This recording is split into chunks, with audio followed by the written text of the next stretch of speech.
कभी सोचा है घर के खाने की वो कौन सी महक है जो सीधा दिल तक पहुंचती है?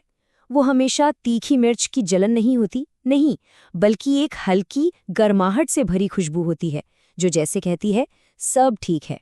अब ये सुनने में अजीब तो लगता है ना, क्योंकि भाई भारतीय मसालों की दुनिया में तो तीखेपन का ही बोलबाला है। पर एक ऐसा मसाला है जो इस नियम को ना बड़ी खूबसूरती से तोड़ता। और वो है गोड़ा मसाला। अब देखिए, इसकी मिठास चीनी वाली नहीं है, ये आती है नारियल, तिल और दूसरे मसालों को धीमी आंच पर भुनने की कला से। ये एक गहरी, भुनी हुई और बहुत ही नेचुरल मिठास है जो स्वाद में बस घुल सी जाती है। तो चलिए अब जरा इस मसाले के दिल में उतरते हैं। आखिर इसमें ऐसा है क्या जो इसे इतना खास बनाता है? इसे समझने के लिए हमें इसके अंदर झांकना होगा। इसकी आत्मा है धनिया, जीरा, तिल और सूखा नारियल जैसी चीजें। लेकिन सबसे दिलचस्प बात पता है क्या है? इसका कोई एक फिक्स्ड फॉर्मूला नहीं है। हर घर की अपनी एक सीक्रेट रेसिपी होती है जो पीढ़ियों से चली आ रही है। और यही वो सबसे अहम बात है।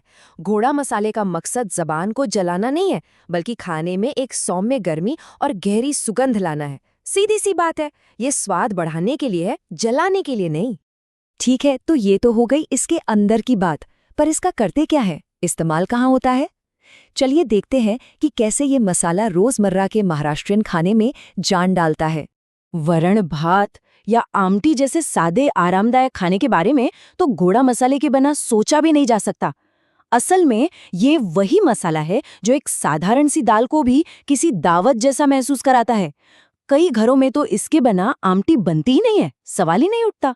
और इसे इस्तेमाल करने का तरीका भी इसकी फितरत बताता है। इसे तेल में शुरू में नहीं भूनते, बल्कि आखिर में डालते हैं। क्यों? क्योंकि इसकी असली ताकत इसकी वो नाजुक भुनी हुई खुशबू है, और उसे बचाए रखना ही सबसे जरूरी है। तो अब तक ये तो समझ आ गया कि गोड़ा मसाला क्या है और कैसे काम करता है, पर ये बाकी मसालों से अलग कैसे है। चलिए अब ये भी साफ कर लेते हैं। सबसे आम तुलना होती है गरम मसाले से।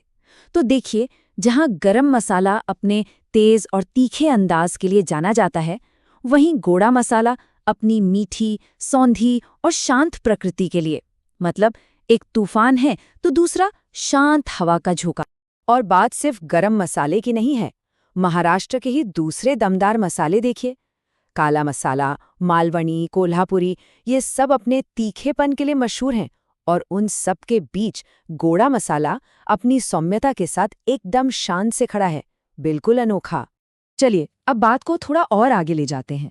गोड़ा मसाले को सिर्फ एक रसोई की चीज के तौर पर नहीं, बल्कि एक सांस्कृतिक एहसास, एक प्रतीक के रूप में देखते हैं। ये सिर्फ मसालों का मिश्रण नहीं है, ये घर की यादों का, परंपरा का स्वाद है। इसे आज भी कई घरों में साल में एक बार बड़ी मेहनत से बनाया और सहेज कर रखा जाता है, ताकि साल भर खाने में घर का वो अपनापन घुला रहे। इस एहसास को महाराष्ट्र में बस इन 3 शब्दों में बयान किया जाता है, और गोड़ा मसाला इसका सबसे बेहतरीन उदाहरण है। चव यानी टेस्ट, सुवास मतलब अरोमा, और सौम्यता मतलब जेंटलनेस। गोड़ा मसाला इसी संतुलन का प्रतीक है। ये हमें सिखाता है कि बेहतरीन स्वाद के लिए हमेशा तीखेपन या तेजी की जरूरत नहीं होती। तो कुल मिलाके बात यह है कि गोड़ा मसाला एक चम्मच में महाराष्ट्र के पूरे फूड फिलॉसफी को समेटे हुए है। एक ऐसा संतुलन जो खाने को सिर्फ पेट भरने की चीज नहीं, बल्कि रूह को सुकून देने वाला एक अनुभव बनाता है।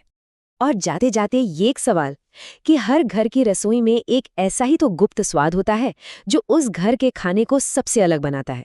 शायद वो सिर्फ एक मसाला नहीं, बल्कि उसमें घुला हुआ प्यार और परंपरा का स्वाद है।